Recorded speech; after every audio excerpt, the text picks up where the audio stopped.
Sokostina. Sekuru. Svika pano. Pano pane nyaya. Yekamatsvagira chiko nasi. Pakaipa. Nasi pakaipa. Aiwa teipi. Nyaya yemunhu asina kupfeka. Ndotoda kutanga kuwapa iyoyo. Varoyi ava. Havasvaroi. Munhu asina kupfeka. Ipapo tisatende kutadi kutanga nenyanga tozonyatsosvika kune varoyi. Nyaya yemunhu asina kupfeka. Right, I think panyanga uri right. All right. Ukataurisana sabhuku chokono asi unokubayiwa pagogo apa. Kazwai muri yeZimbabwe kusangana zvakare kwatiri kuita nhasi rimwe zuva, nhasi chimwe chirongwa. Nhasi ndiri kufamba naSokostina Mzaya. Ndina sekuru vangu zvangu sarivonani mhuri yeZimbabwe, sarivonani mahlavezulu. Hayi siyajabula ukuhlangana lani kolunye ihlelo. Namhla phela sokungelinye ilanga siliphathele ezitshisayo. Nhasi rimwe zuva. Namhla sokungelinye ilanga. Takakupromisai kuti tiri kuda kukupai hurukuro kana kuti interview yatakaita nemunhu asina kupfeka, munhu akanzi nevanhu muroyi nekuda kwenzvimbo yaakawanikwa uye nekusasimira kwake. Ndiyo nhau yatauya nayo, asi tisati tapinda munyaya iyoyo, wangu muzukuru ati timbotanga takupai nyanga update. Ndofunga makavaona, regai tingokupai kavidhio kacho kadiki tikuyeuchidzei nhau yevanhu ava vanofamba nemakumbo nemaoko. Mhuri yeZimbabwe nditemba kuvidhio lebhudlulileyo ade sikhuluma ngeyomuntu watholakala esemangcwabeni engagqokanga after ukufa komuntu. Yiyo le phela silipromise khona ukuthi hayi sizahamba phela thina njenge-Drewmas Media siyofika emuzini phela sizwisisa ukuthi kanti abantu bamuthi ngumloyi bamuthi watholwe enqono iqiniso yini. Kodwa asisoke siqale ngayo ngenye number 2 sizaqala ngenyanga leyana enyanga abantu labana abahamba ngenyawo abahamba ngenyawo ngazathi izinyamazane abangela like iyeupa abayizuzayo. First size siphumisa ivideo kodwa hayi khathesi kungcono kulaba ke banceda bazama ukuthi bake bancede imuli yeneyo. The Kembo family is now the talk of the area as they walk using both hands and knees, a rare condition not only in Zimbabwe but the whole world. Ronica Kembo has seen it all.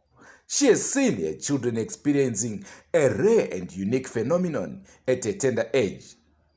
The kids, upon reaching the age of 2, instead of walking and probably running, are going back to the stage of crawling with signs of spinal defects. This phenomenon has affected 7 of the family members, rendering them helpless. Imagine the hardships they are faced with, such as cracked feet and hands in winter, blisters in their hands during the hot season, long distance to the nearest water source, long distance to their toilet, inability to do household chores, failure to provide and cater for the needs of the family, that is food, clothing, etc. Unguka muri yeZimbabwe ndofunga ndo video ramaona paya ndanga ndakanganwa kuti rangu zita ndinonze ndineshamba ndavaudza here. Aiwa makangana sekuru. Elami gama nguthando class intombazana ingeyako Ncube. Mancube. Takuratidzai ka video mhuri yekunyanga. Aiwa tinoda kupa kutenda kune vamwe vakuru vanga vasina kutipa mvumo yekuti titaure zita ravo vari kuUK. Vakatipa mauche anokwana kuita mangani? 5 mauche akaenda kumhuri iyo isingafambi vaya vanonetsikana vatakuratidzai manje avo. Vakapiwa mauche plus grocery. Aiwa munhu waMwari tinokutenda zvikuru, zvirambe zvakadaro namangwana. Dai waro Zimbabwe yaramba ichita vanhu vakaita semi mukoma kana kuti semi baba, taisvika somewhere nekuti taiziva kuti tiri mhuri imwe chete. chaenda pane rimwe level tairisvika chete. Hayi muli yeZimbabwe ndithemba liyakhumbula laphana sizama ukukhipha ividiyo leyana yabantu labana bangahambiyo. Sacela uncedo kumuli yeZimbabwe kodwa kulo muntu owasukumayo wathi hayi mina Drewmas Media ngizanceda ngalokho engilapho nxa kuthiwa kufuna ama-wheelchairs hayi wothi ngilungise indaba zangikhona kuhambe. Khathesi muli yaphiwa ama-wheelchairs angu-5 khathesi bahlezi esitulweni. Themba libonile ividiyo esilitshengisileyo leyi ukuthi khathesi hayi labo sebethola phela ama-wheelchairs baphathelwa lokudla. Hayi into esibonga kakhulu ingabe abantu bonke singabambana njengokubambana okwayenza umuntu lo wazwa epushwa ukuthi kancedise kungayisika ukuthi ubamjela ugodo owathi kodwa uzumwe wakhe usithi kancede.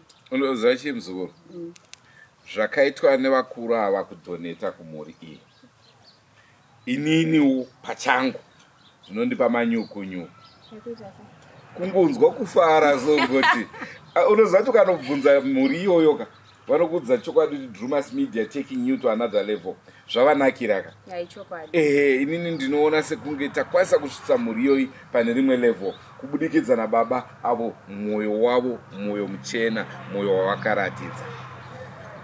Right, tataurisa senguva dzese don't forget to subscribe to Drewmas Media.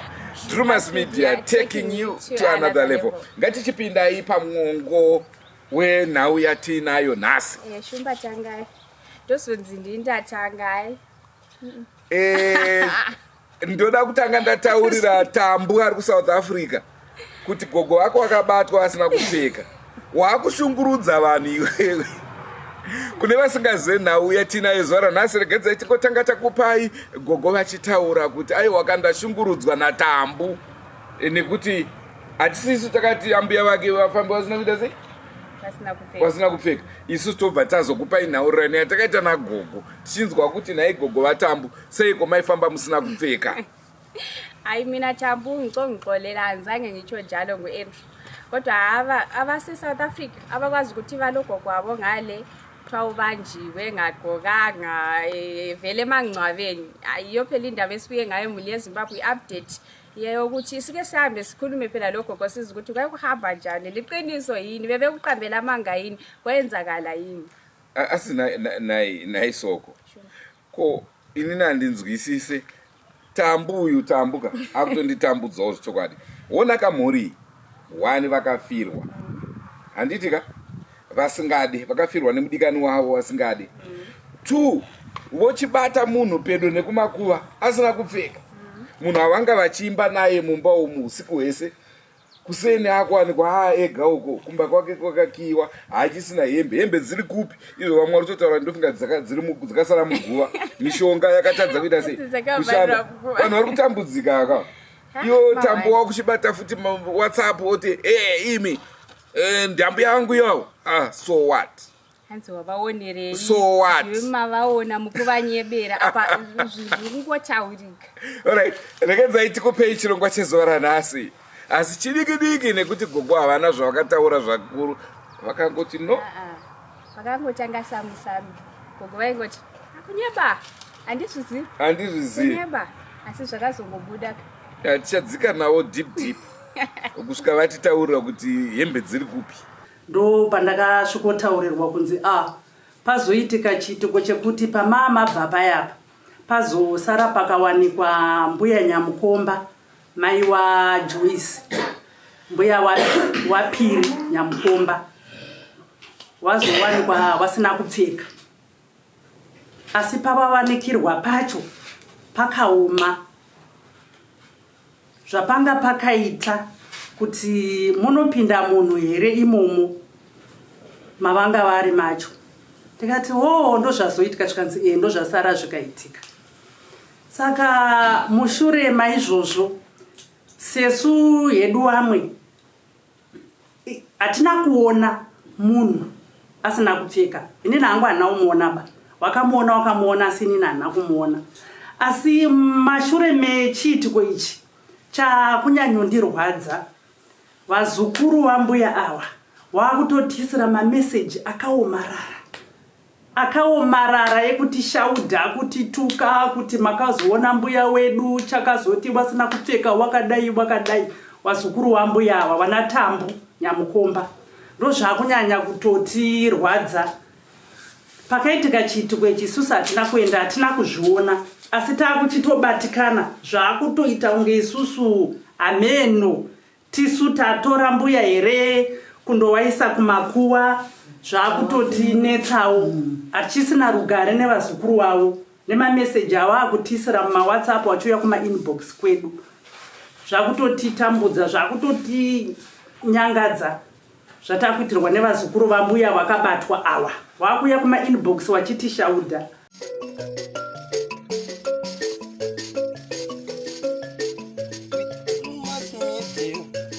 Ine dzidziso, ine nhungamiriro yekuti pagwara reupenyu. Ndipo patinoona ana sekuru vedu ari masvikiro nemapositori, topa kumatendo kuvayara shumba vatidzidzisa nekuti pogwara iri.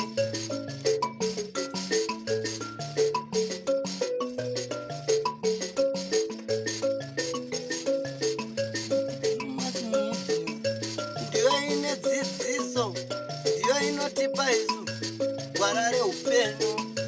Ndipo patinowana vana sekuru nemapositori vachitipa gwara. Ameno tauyawo Gogo. Istabva kuHarare. Bongo. Isu tiri vatori venhau. Now takaudzwa kuti pane chiitiko chakaitika, kuti ndo zvakaitika uku kana kuti ndezvekupomerwa vanhu vanoda kuvenga vanhu. Ndosaka maona tatsika pano. Ndo nhau yatiunza pana amene kuti munotiwo kudii nayo nhau yacho. Saka makarongerwa kutiko. Takanzi zvoni pakaitika rufu ndobva wazoonekwa Gogo asina kupfeka. Saka vanhu vari kufungidza kuti saka Gogo zvavanga asina kupfeka, saka pamwe wangoenda kumakuva ikoko. Saka ndo zvaita kuti tiuye kuno tizobvunza kuti ichokwadi here zvakaitika here zvinhu zvakadaro.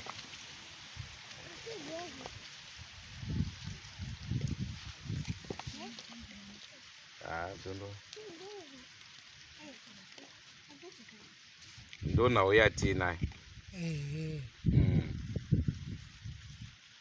Ichokwadi here kuti zvakaitika.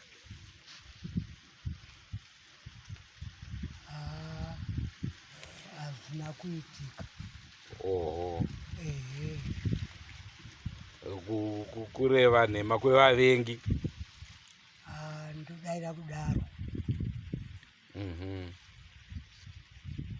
Nekuti changotinetsa ndechekuti sei vanhu vakuda kudaro parufu, handiti vanhu vanenge varipo pakuchemana. Kwavanokozoda kutanga kutaura nyaya dzenhema seizve. Kutaura kunoyepo hako asi hazvina kuitika.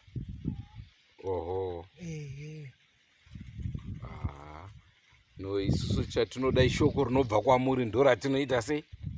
Ratinobvumawo noti ndimi munenge maita sei? Mataura.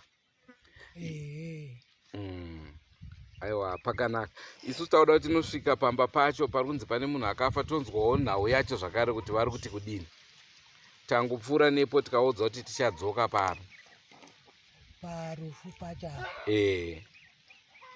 Tangova taiwa tichadzoka tichinzwa nhau dzacho dzakamira sei. Saka tangoti regai titange uko. Nekuti tichada kuona sabhuku. Tichangoda kunzwa vanhu vari munharaunda kuti vanenge vachiti chii. Aiwa. Hazvina kuipa nekuuya kwemaita. Ko muri mega? Aiwa. Ndine muzukuru pane mukadzi wake. Alright. Ko aripi? Wabva. Wabuda.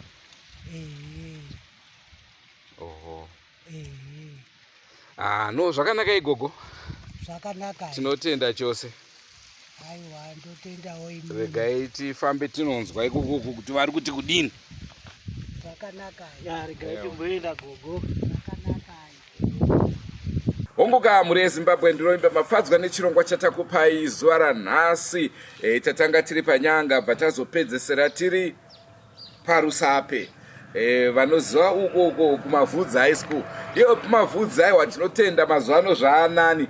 Takashedzwa kakawanda vana vechikoro vachingoita imwe ingoita dzungu vamwe wakati satanism vamwe wakati chii. Ndikatombopagara pamavhudzi hai chii chiri kuitika. Asi ndeshamba hanzi vakawanda. Hanzi vakawandisa varoi ikoko zvekuti kana madzitanga modzipedza. Aiwa varoi vari nyika yese. Asi pano anozvoita hazviri extraordinary. Anga ari mafaro edu mhuri yezimbabwe kunge tichitandara nemizuva ranhasi. Ngatisangana iyi zvakare mune zvimwe zvirongwa. Rangu zita ndinonzi Andrew Neshamba. Hayi mhuri yezimbabwe ndithemba likholisile lizizwile. Iproblem ebekhona yikuthi ugogo kasakhululekanga ukukhuluma okuningi. Uyenze phela njengogogo wako umsami lo waqala esithi hayi angikwazi bangiqambela amanga kodwa kuthiwa wabonakala umuntu wonke uyakhuluma ukuthi ukhulumile ukuthi bambona ugogo enquni ehamba uthi ubecinga umthanyelo ongacinga endaweni ungagqokanga. Yikho yini elikwenzayo bomama ukuthi liyahamba liyodinga umthanyelo. Nxa selisiya umthanyelo selikhipha impahla zonke selivuka ngapho belele eceleni wavuka kabasambona ukuthi uphume njani eminyango endlini wakhe kukhiyiwe ngapha setholakala emachokotshokweni ngale sithi kuthiwa ngigcina umthanyelo. Khathe siyambuza ugogo ukuthi hayi angikwazi bayangiqambela. Asazi mhuri yezimbabwe Tosanganawo mune zvimwe zvirongwa. Asizohlangana phambili. Inini munhu wana andaibvumidza kutaurisa unomuziva. Chira ndewangu. Goodbye my friends. Goodbye my friends. Wakamboonana tichazoonana nerimwe zuva hama dzangu.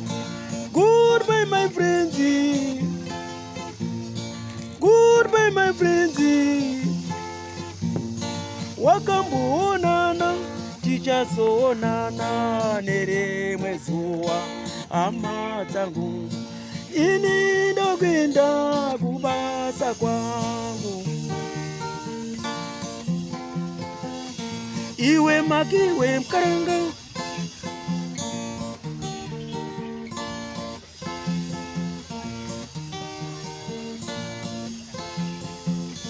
Iwe makiwe mkaranga. Iwe makiwe mkaranga.